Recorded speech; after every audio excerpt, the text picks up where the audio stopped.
Salut tout le monde, donc aujourd'hui on va voir pour monter le haut moteur. Donc on va relever les 4 paramètres principaux. Alors d'abord on va prendre la coupe au bec du segment.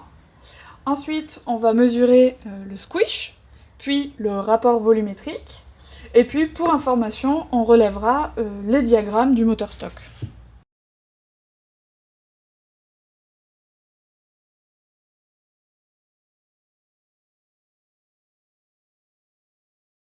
Je place le segment dans le cylindre, hop, et puis je mets du piston ici pour le remettre droit.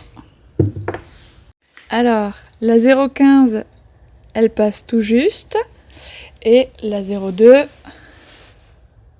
elle passe pas, donc 0,15, bah c'est parfait. Donc là, c'est la cage à aiguille que je graisse en mode friteuse. Et puis ici, j'ai le petit élément, mais c'est vrai qu'il rentre pas tout à fait pour monter le piston. Il va falloir que j'utilise l'outil de Christophe, il m'avait prévenu. Voilà. Bon bah là, je vais poser le joint, par contre, je l'huile bien. Ça, c'est pour que la prochaine fois, quand on l'enlèvera, il faudrait pas qu'il colle avec la chaleur.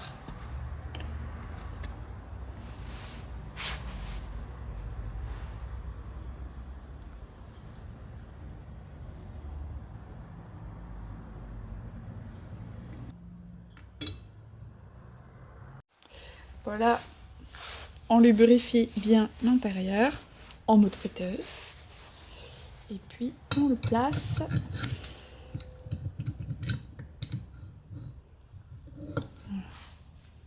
Voilà, on va mesurer le squish.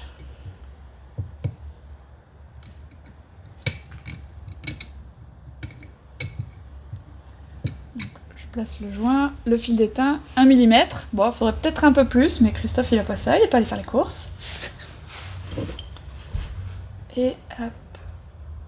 Que ce soit bien au milieu, ça c'est important, et dans ce sens-là, je ne sais pas si vous voyez. Puis la culasse.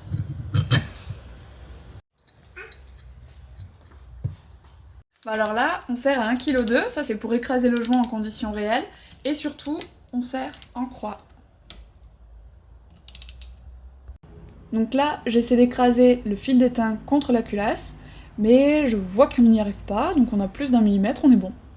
Vu l'épaisseur du joint et la hauteur du piston, on est large. Donc là, on va mesurer le diagramme d'échappement.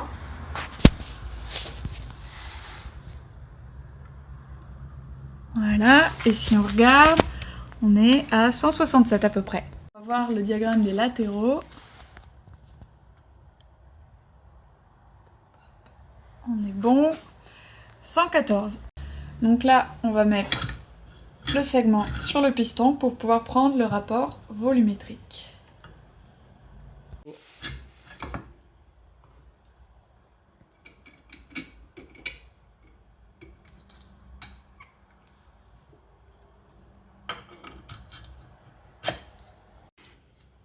On met un autre. On démarre à 15 et l'objectif c'est que j'en mette jusqu'à ras.